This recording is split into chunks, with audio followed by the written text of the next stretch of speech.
रहीम अस्सलाम वालेकुम। की हाल चाल है मेरे भैन भाई, उम्मीद करना तुम ठीक हो। तो अल्हम्दुलिल्लाह असी थोड़ी दुआवां नाल ठीक ठाक हैं। तो अज का व्लॉग शुरू करने तो पहले मेरी एक छोटी जी रिक्वेस्ट है कि मेरी वीडियो लाइक किया करो और मेरे चैनल को सबसक्राइब कर लो ताकि मेरे आने वाली वीडियो थोड़े तक बआसानी पहुँच सके। जिथे भी रहो खुश रहो, आबाद रहो, हंसते वसते रहो। साडी दुआवां हमेशा थोड़े नाल ने। अस्सलाम वालेकुम। की हाल चाल है मेरे भैन भाई, उम्मीद करना है कि तुम ठीक हो। अल्हम्दुलिल्लाह असीं ठीक ठाक है। नाश्ते का टाइम है, हुण मैं चाह बनाई है नाल चावल। साडी गवाडियां दी राती शादी है, असीं गए कोई नहीं, उन्हें साडे वास्ते रोटी कल्ली है ते नाल लस्सी बनाई है। मैं बच्चे गए मदरसे, मैं कहना दे आवन पहले नाश्ता बना लवे। किसे मेरे भैन भाई नाश्ता करने में जी बिस्मिल्लाह आके कर सकता है। जी तो चाचू मजीद और गोला बना रहे हैं। छोटी छोटी गिलासियां ने इन्होंने को गिलास होने बर्फ का गोला रगड़ते पे ने रंधे थे।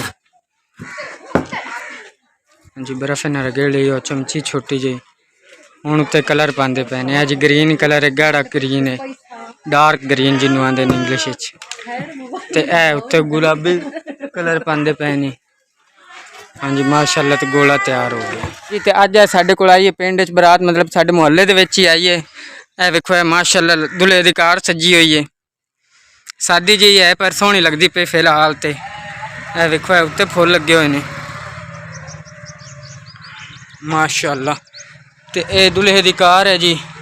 तो वह सामने घर जिथे वो रेहड़ी वाला बाइक खुलता परले घर तंबू लगे हुए छतरी, उत्थे उस घर बरात आई है अज।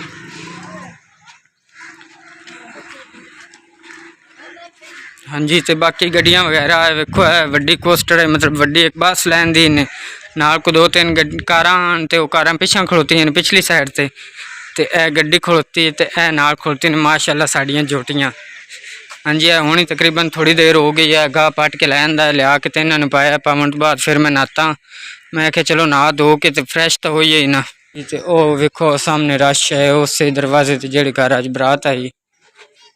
तो यह नाल चाचू मजीद और गोलियां वाली रेहड़ी लैके खड़ोते हैं, गोले और फलूदा बनाते हैं। तो बहुत अच्छा होंगे इन्हों का गोला और फलूदा भी इन्हों का चंगा ही होंगे, ब्रांडेड होंगे, म्यारी होंगे, खावन के लायक होंगे। हाँ जी चाचू मजीद सुनाओ चोन काम चल रहा जिथे? हाँ फिलहाल मौसम तो ठंडा। हाँ जी बाजी तो मैं हूँ जा रहे हैं भाई शायद ले, क्योंकि उन्होंने दीवार कल के परसों ट्राली लगी है ना, तो उन्होंने बड़ा नुकसान हो गया, दीवार डिग पई उन्होंने। तो बाजी तो मैं हूँ मशवरा किया भी चलिए चल के उन्होंने वेख्या भी की सूरत हाल है उन्होंने। नाले शायद भाई और खालों की दवाई लैन दी उनका भी हाल चाल असी कोई नहीं पूछा। तो इस वजह तो हूँ बाजी तो मैं तो इकरा फातिमा असी रल के जाते पे। वेखो बाजी तो इकरा फातिमा आ रहे हैं। तो अल्लाह किया तो असी भाई शायद और दरवाजे तक पहुँच गए हैं। दरवाजा खड़काने हैं जो शायद भाई और निकल आते हैं। तो फिलहाल तो हूँ पहुँचे हैं तो पता लग जाता है शायद भाई और घर हैं भी कि नहीं है। हाँ जी तो अल्लाह किया मैं शायद भाई तक पहुँच आया। पैदल सफ़र करना पैदल ही आया क्योंकि मोटरसाइकिल मेरे को हाँ कोई नहीं। तो हूँ अल्लाह किया तो भाई शायद उन्होंने तक पहुँचे हैं। असी ए बाजी तो इकरा फातिमा बैठे ने। तो ए शायद भाई ने अस्सलाम वालेकुम। वालेकुम अस्सलाम। की हाल चाल है मेरे तमाम बहन भाइयों? ठीक हो? अल्हम्दुलिल्लाह ठीक ठाक शुक्र अल्लाह पाक दा। तुसी सुनाओ? अल्हम्दुलिल्लाह बिल्कुल ठीक ठाक। अच्छा तो शायद भाई कितों नुकसान होया यार, कितने दीवार च लगी ट्राली? अच्छा ये तो बड़ा नुकसान हो गया यार, ये तो मेन कमरे का काम आ। हाँ जी बिल्कुल। ए वेखो जी ए दीवार डिग पई शायद भाई दी। ये किवें शायद भाई डिग्गी, की मसला बना? परली साइड तो ना ट्राली लगी है। हाँ जी ये पता नहीं उन्हें जान के मारी या कि किवें मारी इन्हें बहरहाल दीवार डिग पई। मैं शुक्र है अल्लाह ताला दा भी जान बच गई, क्योंकि असी इत्थे जदों ट्राली लगी ना इत्थे बैठे होया से ज्यादा ट्राली लग जाती तो दीवार और डिग पई मैं दस गला बनाई कोई नहीं है। हाँ ये भी गल बिल्कुल ठीक है, क्योंकि दीवार जिमें ट्राली लगी है ना वो वेखो उत्ते बिल्कुल उत्ते तक कड़क पै गई। हो सकता है चन्ना परली साइड से डिग पौंदा, छत सारी उत्ते डिगनी है थोड़ी। ये ना थल्लों देखो 4 इंची और दीवार आ गई। हाँ जी हाँ ते आ थल्ले वाली और आ गई, हुण एक अद्धी बारिश आ गई ते लगी जानी। हाँ जी ए वेखो जी है उधर ट्राली की टक्कर लगन नाल ना दीवार जेड़ी है तकरीबन कुछ 4 इंची बाहर आ गई दीवार दे लेवल तो। हाँ 9 इंच 2 इट्टां दी था, एक इट्ट और आ गई, बाकी एक इट्ट ते खड़ी है। हाँ जी बाकी समझो तो 4 इंची खड़ोती है। हाँ बाकी वो भी कोई नहीं आसरा, क्योंकि तो छत ते कोई कने कुने दी छत है इंदे आसरे ते कोई खड़ी है। बाकी कोई नहीं अल्लाह ताला खैर करसी, उन्होंने तो बना कोई नहीं देनी, आप नहीं बनानी पवनी। हाँ छत जी छुत जो गुंजाइश होई ना अल्लाह ताला दित्ती है, छत छुत पट्टांगे ते फिर ही बननी।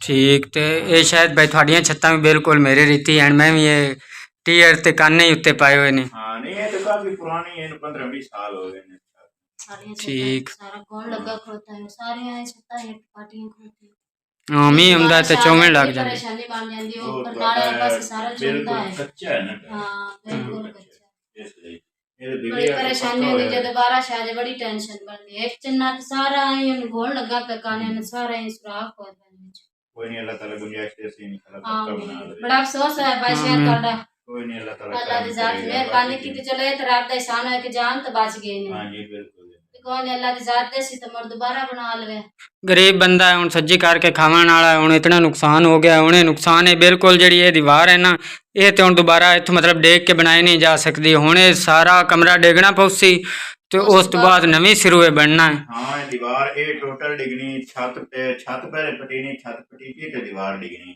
ਹਾਂਜੀ उम्मीद है भी जो छत पटीनी है आपे डिग पानी ਹਾਂ ਇਹ ਸਾਪੇ ਡਿੱਗ ਪਾਉਣਾ ਕਿਉਂਕਿ ਜਿਹੜੀ ਉਹ ਕੜਾ ਕੇ ਨੂੰ ਪੈ ਗਈ ਹੈ ਨਾ ਇਸ ਛੱਤ ਆਪੇ ਡਿੱਗ ਪਾਉਣਾ ਕੋਈ ਨਹੀਂ ਅੱਲਾਹ ਪਾਕ ਖੈਰ ਕਰਸੀ ਇਹ ਵੀ ਸ਼ੁਕਰ ਕੀਤਾ ਕਰ ਸ਼ਾਇਦ ਭਾਈ ਵੀ ਤੇਰੇ ਕੋਲ ਅੱਲਾਹ ਕੀਤਾ ਤੇ ਘਰ ਪੱਕਾ ਹੈ ਸਾਡਾ ਕੱਚਾ ਘਰ ਹੈ ਸੱਤ ਪੁੱਜ ਜਿੰਨਾ ਹਰ 6 ਮਹੀਨੇ ਬਾਅਦ ਉਹਨੂੰ ਲਿੰਬਣਾ ਪੋਚਣਾ ਹੁੰਦਾ ਹੈ और सारियां तिड़का पे क्या मौसम दी वजह से नहीं लबींदा पे मामू इंसान भी आ गए हैं। तो मोट पटींदा जांदा सारा मैं तो बारिश होने लगी उस तो बाद इंसान सारा अंदरू बाहर सारा तिड़किया पे हाँ एक बार कच्चा घर है लिपाई करो तो बारिश आ जाए तो सारा उत्तू क्यों है तो सब तो ज्यादा परेशानी सानू छत दी बनी है तो सारे गुण खादी जांदा ਅੱਛਾ ਸ਼ਾਇਦ ਭਾਈ ਖਾਲਾ ਹੋਰੀ ਕਿਤੇ ਨੇ ਉਹਨਾਂ ਦੀ ਤਬੀਅਤ ਦਾ ਕੀ ਹਾਲ ਹੈ तबीयत उन्होंने हुन ठीक है दवाई वगैरह ले आंदी है ਹਾਂਜੀ हाँ ते हुन काफी बेहतर है ਠੀਕ ਹੋ ਗਿਆ ਖਾਲਾ ਆਵੇ ਤਾਂ ਉਹਦੇ ਕੋਲ ਪੁੱਛਿਆ ਵੀ ਅਸੀਂ ਆਇਆ ਸੀ ਉਹਨੂੰ ਵੀ ਦੱਸ ਛੱਡਿਆ ਵੀ ਪੁੱਛਣ ਆਇਆ ਤੁਹਾਨੂੰ ਤੁਹਾਡੀ ਤਬੀਅਤ ਦਾ ਹਾਲ ਚਾਲ ਤੇ ਹੁਣ ਸਾਨੂੰ ਇਜਾਜ਼ਤ ਦਿਓ ਇਨਸ਼ਾਅੱਲਾ ਲਜ਼ੀਮ ਅਗਰ ਜ਼ਿੰਦਗੀ ਰਹੀ ਤੇ ਕੱਲ ਜਾਂ ਪਰਸੋਂ ਫਿਰ ਅਸਾਂ ਚੱਕਰ ਲਸਾਂ ਹੁਣ ਤੇ ਅਸੀਂ ਆਇਆ ਨਾ ਅਰਜ਼ੀ ਤੌਰ